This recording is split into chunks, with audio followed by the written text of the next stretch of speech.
was on Russian Vancouver Voice Radio or something like that earlier this year, and he was a co-guest with another guest from New York City who happens to be a representative of the World Zionist Organization, and that to me was pretty alarming. I still have to find a translator to help me, translate the show over so I could see what's going on there, but I find it very concerning that Sergei Tsytsarev Sr.'s work has some, comments about terrorism that aren't very accurate. He's got this partner with the strange, blogs on his website. He has a son who's an alleged repeat domestic violence offender, and there's also an actress the son worked with who ended up dead of an apparent suicide. I find suspicious. And then, seeing the father on a radio show appearing with somebody representing the World Zionist Organization, I find that very concerning. So, Anthony, let me ask you this, because, there's a lot, yes, it's concerning, but there's a lot of issues today.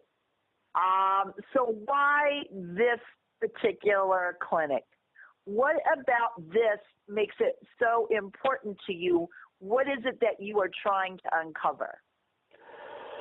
Well, I would like to, find out what's going on at this clinic, get a little bit more evidence. But why? Why this clinic? Well, I think they should be shut down. I think that there's a very high probability that they're targeting certain types of women and, trying to, weed them out to either coerce them into sexual relationships or perhaps hypnotize them into sexual relationships. Because if you know anything, I'm sure you've probably heard of Operation Paperclip before, and I'm sure you've probably heard of MK Ultra before. So yes, of course. So if they're prescribing the drugs, right? Because we know drugs is part of MK Ultra, is getting your victim all drugged up, and then the other part of MK Ultra is driving messages into their subconscious mind to the point where you can control them. So if they've got certain types of women coming there for methadone or Suboxone, and they're saying, well, you have to come here anyway to fill your script, so you might as well get the hypnosis session as well.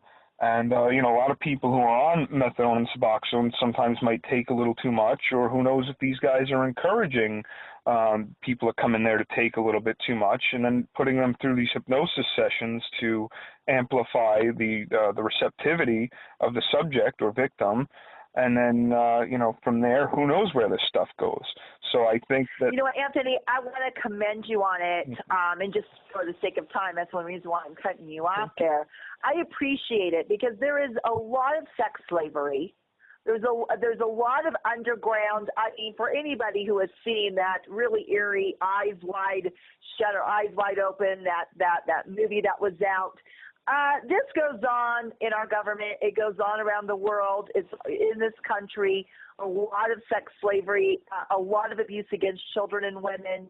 I've said before, everybody should, get up on, the several of the issues that have gone on, including Franklin cover-up. So I appreciate you sticking with this because there's not a lot of people, Anthony, who would take such a concern, who found something. This is what I love about you. You found something that concerned you, something that bothered you. And you're doing your Christian duty. You are doing your duty as a man to try to protect these women. So I have to commend you on that. And when we keep in touch, please let me know what you uncover and what the ending result is. And I want to have you come back on. Will you do that? That would be great.